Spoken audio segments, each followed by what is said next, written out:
হাজরিন, একজন সাহাবী তিনি সফরে রওনা হয়েছেন। মাঝে মাঝে বিভিন্ন জায়গায় তিনি থামেন, কিছু কিছু জায়গায় তিনি কাঁদেন, কিছু কিছু জায়গায় তিনি অজু করেন, কিছু কিছু জায়গায় তিনি ইস্তেঞ্জা করেন, কিছু কিছু জায়গায় তিনি হাসেন। বিভিন্ন জায়গায় বিভিন্ন অবস্থা দেখা যাচ্ছে।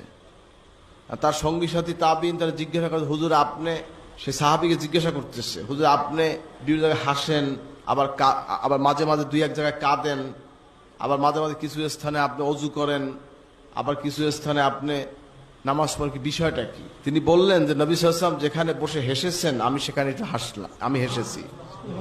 বলেন না সুবহানাল্লাহ। হুজুর যেখানে বসে কেঁদেছেন আমি সেখানে কেঁদেছি। হুজুর যেখানে অজু করেছেন আমি এখানে অজু করেছি। হুজুর যেখানে ইস্তেঞ্জা করেছেন আমি সেখানে ইস্তেঞ্জা করেছি। বলেন না সুবহানাল্লাহ। এই ছিল সাহাবায়ে কেরামদের আমল, হুবহু নকশে কদমে। নবীজি যেভাবে আমল করেছেন হুবহু সেইভাবে তারা আমল করেছে। এজন্যই তাদের ব্যাপারে আল্লাহ পাক বলেছেন রাদিয়াল্লাহু আনহুম ওয়া রাদু আন। বলেন না সুবহানাল্লাহ।